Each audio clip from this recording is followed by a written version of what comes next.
અંકલેશ્વર નગરપાલિકા દ્વારા RR centre શરૂ કરાયા લોકો પોતાના માટે બિનઉપયોગી પણ બન્યા માટે ઉપયોગી વસ્તુ અહીં મૂકી છે। અંકલેશ્વર નગરપાલિકા દ્વારા ભરૂચી નાકા અને સ્ટેશન વિસ્તારમાં આરઆર સેન્ટર શરૂ કરવામાં આવ્યા છે, જ્યાં લોકો પોતાના માટે ઉપયોગી ન હોય પરંતુ અન્ય લોકોને તે ઉપયોગી હોય તેવી વસ્તુઓ મૂકી શકે છે, જેમાં લોકો પોતાના માટે બિનજરૂરી હોય અને અન્ય લોકોને ઉપયોગી થાય તેવી વસ્તુઓ જેવી કે કપડાં, રમકડાં, ચપ્પલ, બોટલ, લંચ બોક્સ, અલગ અલગ વિષયોની પુસ્તકો, વોકર, ચશ્મા, પ્લાસ્ટિકની ચીજવસ્તુઓ, કાચની ક્રોકરી સહિતની ચીજવસ્તુઓ મૂકી શકે છે।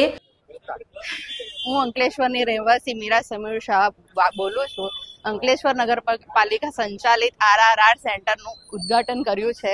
અહીં જૂની વસ્તુઓ, ઘરમાં જૂના કપડાં, વાસણ, દરેક વસ્તુ જે આપણા ઘરમાં યુઝ નથી કરતા અને એમ જ આઇડલ પડી રહી છે તેને અહીંયા આપો તો નગરપાલિકા દ્વારા ગરીબ લોકોને ડિસ્ટ્રીબ્યુટ કરવામાં આવે છે। એ ખૂબ જ આનંદની વાત છે। અંકલેશ્વર નગરપાલિકા દ્વારા ભરૂચી નાકે જલારામ મંદિરની સામે આરઆર સેન્ટર ખોલવામાં આવ્યું હતું। એના ભાગરૂપે આજે એક અવેરનેસ માટે આજનો એક પ્રોગ્રામ રાખવામાં આવેલ હતો। આરઆરનો મિનિંગ એ છે કે રિડ્યુસ, રિફ્યુઝ અને રિસાયકલિંગ।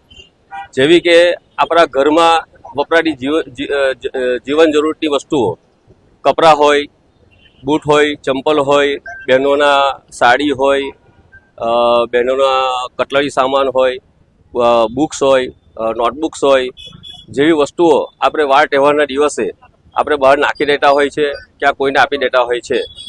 પરંતુ આ આરઆર સેન્ટર થકી જે અતિ ગરીબ લોકો છે એને આ વસ્તુનો લાભ મળે એ માટે હું અંકલેશ્વર નગરજનોને એક નમ્ર વિનંતી કરું છું અને અપીલ પણ કરું છું કે તમે આવી વસ્તુઓ નાખી ન દેતા, તમે આરઆર સેન્ટર પર અહીંયા જમા કરાવી જાઓ, જેથી બુક્સ હોય તો કોઈ ગરીબ લોકોના બાળકોને એ ભણવા માટે ઉપયોગી થાય અને કોઈના જીવનમાં આ વસ્તુ ઉપયોગી નીવડે।